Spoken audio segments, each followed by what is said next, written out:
चलिए बुलेटिन में आगे बढ़ेंगे। अगली खबर का रुख करते हुए, जहां साल 2027 के उत्तर प्रदेश विधानसभा चुनाव के लिए करीब 125 सीटों वाला पूर्वांचल क्षेत्र सबसे बड़ा सियासी रण क्षेत्र बन चुका है।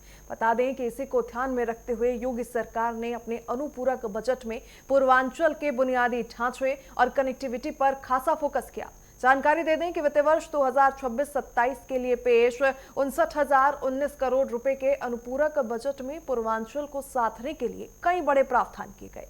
दरअसल सरकार ने विंध्य एक्सप्रेसवे पूर्वांचल लिंक मार्ग के लिए 80 करोड़ रुपए और साथ ही भूमि अधिग्रहण के लिए 2300 करोड़ रुपए तय किए हैं। ये भी बता दें कि ये नया लिंक मार्ग जो है वो सोनभद्र, चंदौली और गाजीपुर के रास्ते पूर्वांचल एक्सप्रेसवे को आपस में जोड़ेगा। अब ऐसे में यह माना जा रहा है कि बुनियादी ढांचे के इस बड़े बजट से पूर्वांचल के जिलों में विकास को नई गति मिलेगी।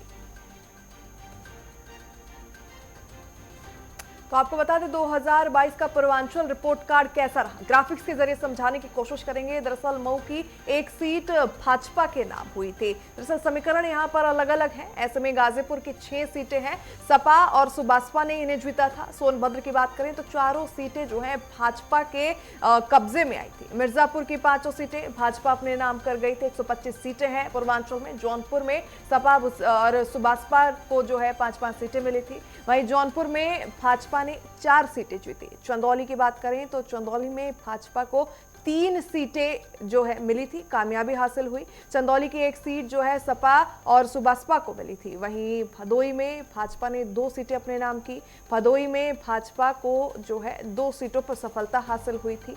वाराणसी की 8 सीटें भाजपा ने जीती थी और ये सीटें जीतना इसलिए भी जरूरी हो जाता है क्योंकि प्रधानमंत्री नरेंद्र मोदी का संसदीय क्षेत्र है वाराणसी।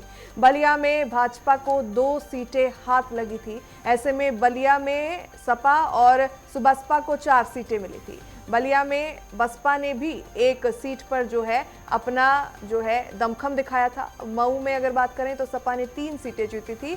हालांकि 1 सीट मऊ की जो है वो भाजपा के नाम भी रही थी। गाजीपुर की अगर बात करें 6 सीटें हैं, सुबसपा और सपा के खाते में गई। सोनभद्र की 4 सीटें जो है भाजपा का कमल उन पर खिलता नजर आया था। मिर्जापुर की 5 सीटों पर भी भाजपा का कमल खिला था। ऐसे में जौनपुर की बात करें तो जौनपुर में सपा सुबसपा को 5 सीटें मिली थी। दरअसल जौनपुर में भाजपा ने 4 सीटें अपने नाम की थी। तो बताते चलें आपको 2022 का पूर्वांचल का किस तरीके से रिपोर्ट कार्ड रहा था। पूर्वांचल क्षेत्र की बात करें तो 125 विधानसभा सीटें आती है और कहीं ना कहीं अनुपूरक बजट जो है योगी सरकार की तरफ से जो पेश किया गया उसमें पूर्वांचल को साधने के लिए अलग से प्रावधान साफ तौर पर नजर आया था, क्योंकि पूर्वांचल जो है जीत हार का समीकरण बिल्कुल तय करता है और काफी कांटे की टक्कर जो है पूर्वांचल में देखी भी जाती है सपा और एनडीए के बीच में।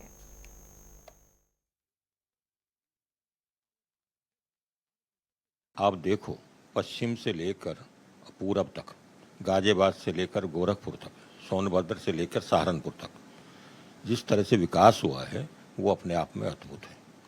पूरे प्रदेश को एक तंत्र में जोड़ना, पूरे प्रदेश का संपर्क बेहतर बनाना, ऐसी कल्पना कभी कर नहीं सकते थे।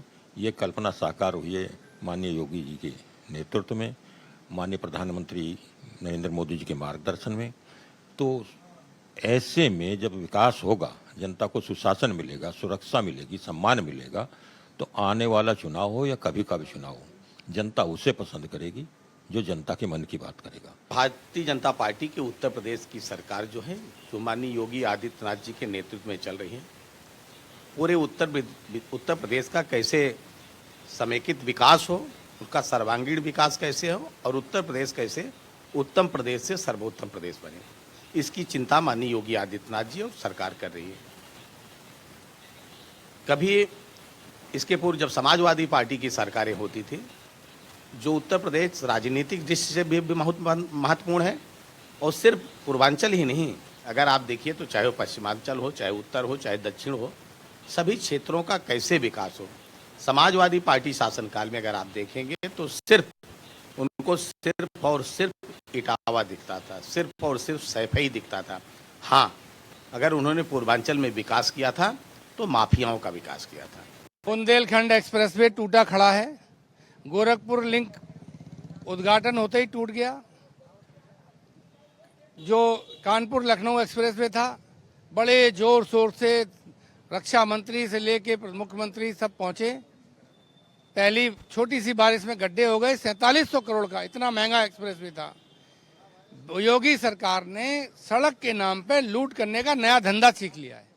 इसीलिए ये पूर्वांचल की सड़कें, ये सब सड़कों की बातें इसलिए हो रही हैं क्योंकि लूट खसोट के सबसे ज़्यादा सड़कों में ठेकेदारों के माध्यम से हो रही है।